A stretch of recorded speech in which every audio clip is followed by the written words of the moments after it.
Hello, उम्मीद करता हूँ बढ़िया होंगे। आज की क्लास में हम लोग अपना अर्थमेटिक प्रैक्टिस सेट लगाएंगे जो कि जिसमें आपके 20 क्वेश्चन आते हैं पेपर में 41 से 60 तक। और ये कंप्लीट प्रैक्टिस सेट, ये इसमें जो है वो सारे क्वेश्चन हमने लिए हैं जो प्रीवियस ईयर में आए हुए हैं। ध्यान से देख लीजिए और ये सारे क्वेश्चन हम लोग लगाने हैं विद कंप्लीट डिटेल। तो चलिए शुरू करते हैं आज की क्लास। क्वेश्चन नंबर 1 है आपका सिंप्लीफाई द फॉलोइंग गिव्स। ये जो आपको दिया है इस क्वेश्चन नंबर 1 में हमें इसको सिंप्लीफाई करना है। क्वेश्चन हमारा 2 whole 1/17 divide by 7/10 multiply by 1 whole 1/3। इसको पहले हम, ये हमारा मिक्स्ड फ्रैक्शन है, इस मिक्स्ड फ्रैक्शन को हम पहले चेंज करेंगे इम्प्रॉपर फ्रैक्शन में। कैसे करते हैं? 17 की 2 से मल्टीप्लाई, 7 2 34 और 34 + 1 35। तो ये आपका हो जाएगा 35/17।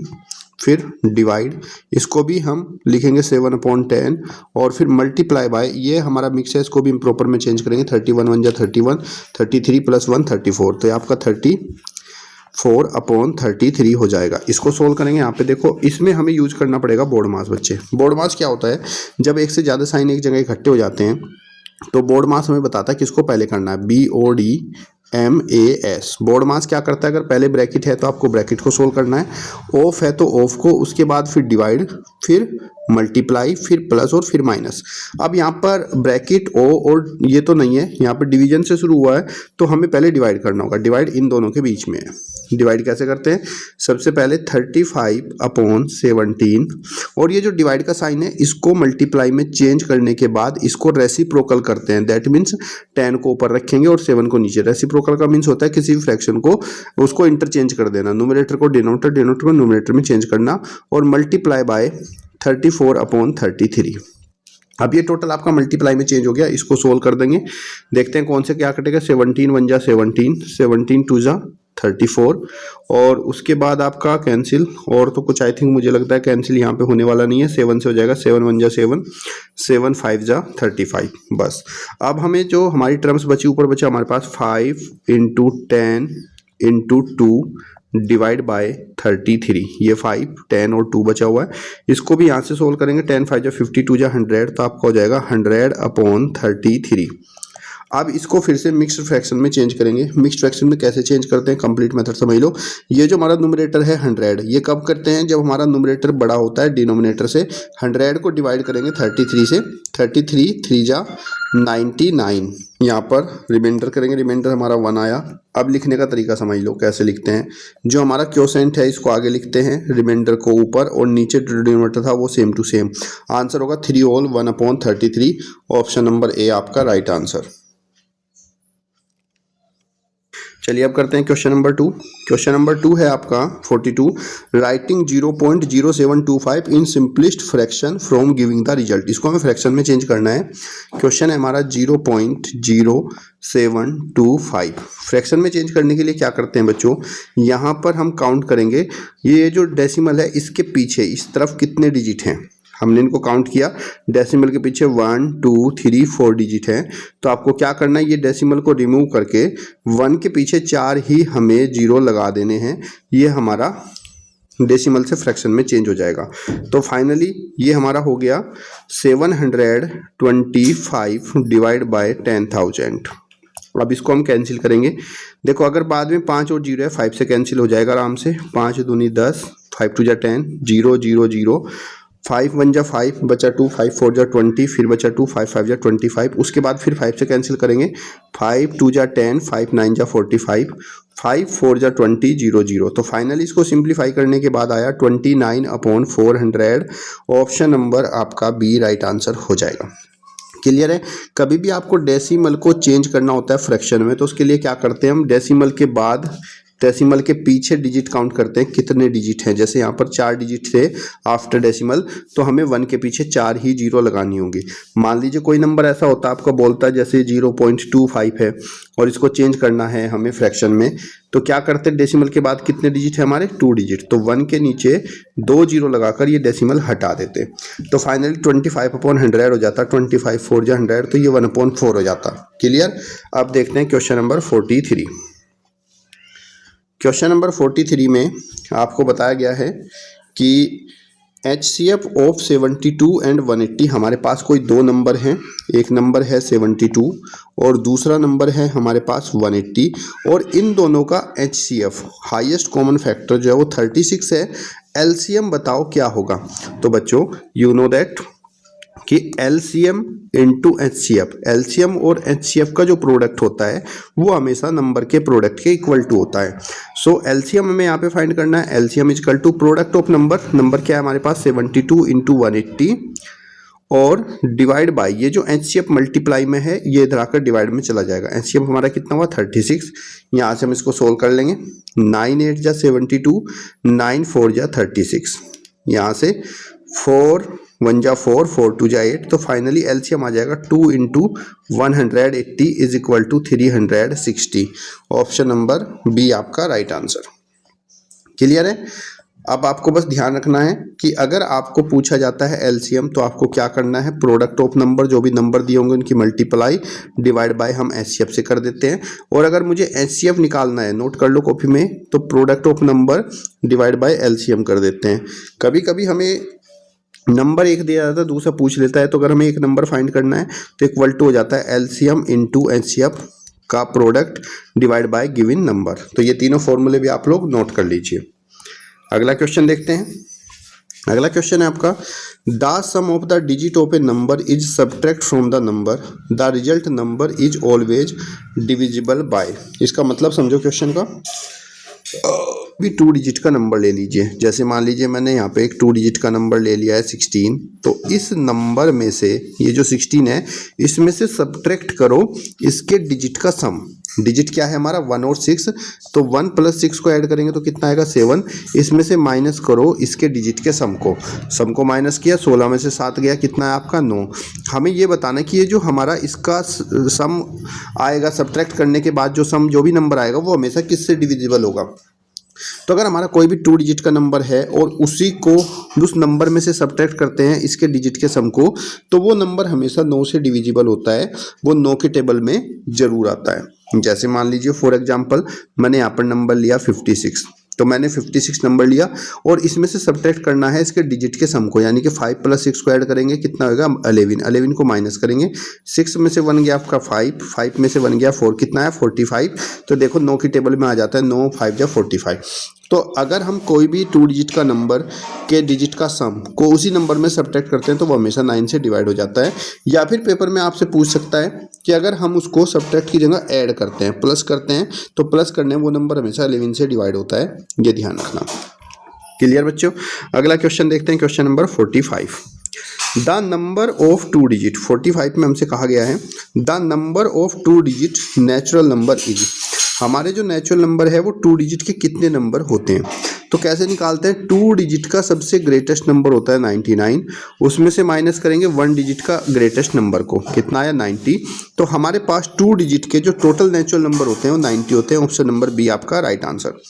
हो सकता है 2 डिजिट की जगह आपसे पूछ ले 3 डिजिट के कितने होंगे, तो 3 डिजिट के लिए भी सेम रूल रहेगा, 3 डिजिट का बड़े से बड़ा नंबर लिख लेना और 3 डिजिट से एक पहले यानी कि 2 डिजिट के बड़े से बड़े नंबर को माइनस कर देना। तो टोटल 900 नंबर होते हैं 3 डिजिट के। क्लियर बच्चे। अब देखते हैं क्वेश्चन नंबर 46। क्वेश्चन नंबर 46 है a decrease of 20% in a price of a cycle increase it demand by 20% effect on the sale of so. एक में प्राइस को 20% डिक्रीज कर दिया जाता है, प्राइस को 20% डिक्रीज कर दिया जाता है, जिसकी वजह से सेल जो है वो 20% क्या हो जाती है, इंक्रीज हो जाती है। तो टोटल हमें बताना है उस पर क्या इफेक्ट पड़ा है डिमांड पर।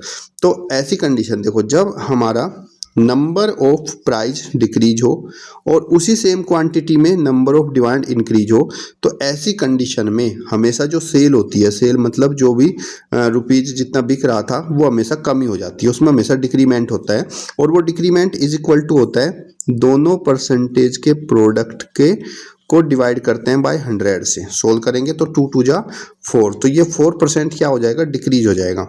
जब सेम टाइम में डिक्रीज सेम में इंक्रीज होगा तो ऐसी कंडीशन में हमेशा सेल डिक्रीज होगी और वो 4% डिक्रीज हो जाएगी। ऑप्शन नंबर ए आपका राइट आंसर। अगला प्रश्न देखिए, क्वेश्चन नंबर 47। क्वेश्चन नंबर 47 है a cube of lead with edge 6 centimetre each is melt to form 27 equal cube, the length of the edge of small cube is, small cube की length कितनी होगी हमें ये बताना है। तो देखो इसमें क्या करना है, a cube lead with 6 centimetre each melt to form 27 equal cubes. इस क्वेश्चन का मीनिंग है कि हमारे पास एक क्यूब है और इस क्यूब की जो सब साइड हैं वो इक्वल हैं, सारी साइड इस क्यूब की कितनी है 6 सेंटीमीटर है। हमें इस क्यूब को मेल्ट करना है, मेल्ट कर कर छोटे छोटे क्यूब बनाने हैं जो कि 27 क्यूब हैं। हमें बताने हैं जो छोटे वाला क्यूब हम इससे बना रहे हैं, ये जो हम इससे छोटे वाला क्यूब बना रहे हैं, इस छोटे क्यूब की साइड कितनी होगी। तो पहले हमें क्या करना पड़ेगा, वॉल्यूम पता करना पड़ेगा, वॉल्यूम ऑफ स्मॉल क्यूब। तो हम यहाँ पे लिखेंगे volume of small cube. So volume of small cube क्या होता है, वॉल्यूम ऑफ स्मॉल क्यूब होगा volume of cube, volume of cube जो भी हमें ये क्यूब दिया हुआ है इसका वॉल्यूम, और डिवाइड करेंगे नंबर ऑफ क्यूब, कितने बना रहे हैं हम इससे 27 क्यूब बना रहे हैं, तो डिवाइड बाय 27। क्यूब का वॉल्यूम क्या होता है, side into side into side, जो भी उसकी साइड दी जाती है उसको 3 टाइम मल्टीप्लाई करते हैं। तो यहाँ पर वॉल्यूम ऑफ क्यूब हमारा निकल कर आ जाएगा side into side into side, that means 6 into 6 into 6 divide by 27। यहाँ से हम इसको सोल्व करेंगे, 3 2 जा 6, 3 9 जा 27, 3 2 जा 6, 3 9 जा 27, 3 2 जा 6, 3 9 जा 27। तो फाइनली हमारा जो आंसर आएगा ये हमारे पास आ जाएगा 2 इंटू 2 इंटू 2, 2 2 जा 4 2 जा 8। तो छोटे क्यूब का जो वॉल्यूम है वो आपका 8 सेंटीमीटर क्यूब आ जाएगा। हमसे पूछा गया छोटे क्यूब की साइड बताओ। So side is equal to होता है बच्चों क्यूब रूट ऑफ वॉल्यूम। तो हमारा जो वॉल्यूम है छोटे क्यूब का वो 8 आया है, क्यूब रूट 8 का क्यूब रूट निकालेंगे तो 8 के फैक्टर करेंगे, 2 इंटू 2 इंटू 2 फैक्टर में 3 का पेयर, 3 का पेयर बाहर आ जाएगा तो आपका 2 सेंटीमीटर हो जाएगा। So side of small cube रहेगी 2 सेंटीमीटर, ऑप्शन नंबर बी आपका राइट आंसर हो जाएगा। अगला क्वेश्चन देखते हैं। नेक्स्ट है आपका यहाँ पर हाउ मैनी ईयर्स, क्वेश्चन में पूछा गया है how many years, that means time हमें फाइंड करना है। विल रुपीज 1500 अमाउंट टू 1800, कि जो 1500 रुपीज हैं, 1500 हमारा प्रिंसिपल हो जाएगा, ये 1800 हो जाएंगे, 18 यानी कि अमाउंट टोटल 1800 हो जाएंगे जब रेट परसेंटेज है 8% पर एनम। सो हमें बताना टाइम, तो यू नो तो बच्चों कि टाइम इज इक्वल टू होता है simple interest into 100 divide by principal into rate. So पहले हमें क्या फाइंड करना है, सिंपल इंटरेस्ट, और सिंपल इंटरेस्ट क्या होता है, simple interest is equal to होता है amount minus principal. So 1800 minus 1500 is equal to 300। Simple interest हमारा कितना हुआ 300 rupees. So time is equal to 300 into 100 divide by principal amount, principal कितनी है 1500, 1500 इंटू रेट है 8%। यहाँ से इसको सोल्व करेंगे, 300 5 जा 1500, 5 2 जा 10, 0 20, 4 2 जा 8, 4 5 जा 20। तो ये हो गया 5/2, that is 2 whole 1/2 year. Option number C आपका राइट आंसर। आपको क्वेश्चन में पहचानना क्या दिया गया, यहाँ पर देखो इसने कहा कि ये 1500 जो है ये रुपीज़ है, यानी कि हमारा प्रिंसिपल अमाउंट है, और अमाउंट टू ये अमाउंट में बदल जाते हैं 1800, तो यानी कि 1500 से 1800 हुई ये हमारी अमाउंट है, और ये जो प्रिंसिपल से अमाउंट हुई 1800, जितना एक्स्ट्रा इंक्रीज हुआ वो क्या है हमारा इंटरेस्ट है। नेक्स्ट क्वेश्चन है आपका प्राइम फैक्टराइजेशन ऑफ 2100, 2100 के प्राइम फैक्टर करो क्या होंगे। सो 2100 के फैक्टर करेंगे, देखो ये वन नंबर है, 2 से कट करेंगे, 2 1 जा 2, 0, 2 5 जा 10, 0, फिर 2 से कट करेंगे, 2 5 जा 10, 2 2 जा 4, 2 5 जा 10, फिर 5 से कट करेंगे, 5 1 जा 5, 0, 5 5 जा 25, 5 2 जा 10, 5 1 जा 5, 3 7 जा 21 और 7 1 जा 7। तो फाइनली जो आपके फैक्टर होंगे वो 2 2 5, 2 2 5 और 5 3 7। तो फाइनली आंसर 2 2 5 5, 2 2 5 5 प्राइम फैक्टर देखने हैं तो 2 2 5 5 3 और 7, ऑप्शन नंबर सी आपका राइट आंसर हो जाएगा। अब अगला क्वेश्चन देखते हैं, question number next 50, a sum of 600 amount to 720 in 4 year at simple interest, what will be become the 4 year if the rate of increase by 2। इस question में कहा गया है कि एक 600 रुपीज़ की सम ऑफ 600 यानी कि प्रिंसिपल अमाउंट हमारी 600 है और ये 720 में बदल जाती है 4 साल बाद। उसने कहा अगर हम 4 ही साल में रेट ऑफ इंटरेस्ट को हम 2% बढ़ा देते हैं, तब ये हमारी अमाउंट कितनी हो जाती। तो यहाँ पर देखो टाइम कितना है हमारे पास 4 ईयर, और अमाउंट जो हमारा रेट इंक्रीज किया है वो 2% का इंक्रीज किया है। तो हम क्या करते हैं 2% इंक्रीज के अकॉर्डिंग 4 साल में कितना सिंपल इंटरेस्ट बनने वाला था एक्स्ट्रा वो निकाल लेते हैं। सिंपल इंटरेस्ट होता है principal into rate into time divide by 100। So यहाँ पे हमारा जो सिंपल इंटरेस्ट प्रिंसिपल अमाउंट है वो 600 इंटू रेट है 2% और टाइम है 4 ईयर डिवाइड बाय 100 करेंगे। सोल्व करेंगे 100 6 जा 600, 6 2 जा 12, 12 4 जा 48। तो ये जो हमारी इंटरेस्ट है वो 4 साल में अगर हम 2% का रेट बढ़ाते तो 48 रुपये और बढ़ जाते। तो अब टोटल अमाउंट हमारी कितनी होती, पहले अमाउंट जो थी 4 साल में हुई थी 720, अब 2% रेट बढ़ाने पर हमें 48 रुपये और इसमें बढ़ जाएंगे। तो फाइनली जो हमारा अमाउंट हो जाएगा 4 साल के बाद वो 768। ऑप्शन नंबर बी आपका राइट आंसर। क्वेश्चन नंबर 51 है आपका स्मॉलेस्ट 4 डिजिट नंबर। 4 डिजिट का स्मॉलेस्ट नंबर हो जाएगा आपका 1000। इसको प्राइम फैक्टर में बताना है, तो इसका आंसर मुझे आप लोग कमेंट बॉक्स में बताओगे। जैसे मैंने 49 वाला क्वेश्चन कहा था वैसे ही आपका ये भी होगा। सो वीडियो को लाइक और शेयर करना और मुझे बताना आज की क्लास आपको कैसी लगी। और इसके नेक्स्ट पार्ट में हम लोग अपने बचे हुए क्वेश्चन करेंगे जो कि आपके क्वेश्चन नंबर 52 से लेकर 60 तक है। आज की क्लास कैसी लगी वीडियो को लाइक और शेयर कर देना। तब तक के लिए धन्यवाद। जय हिंद जय भारत।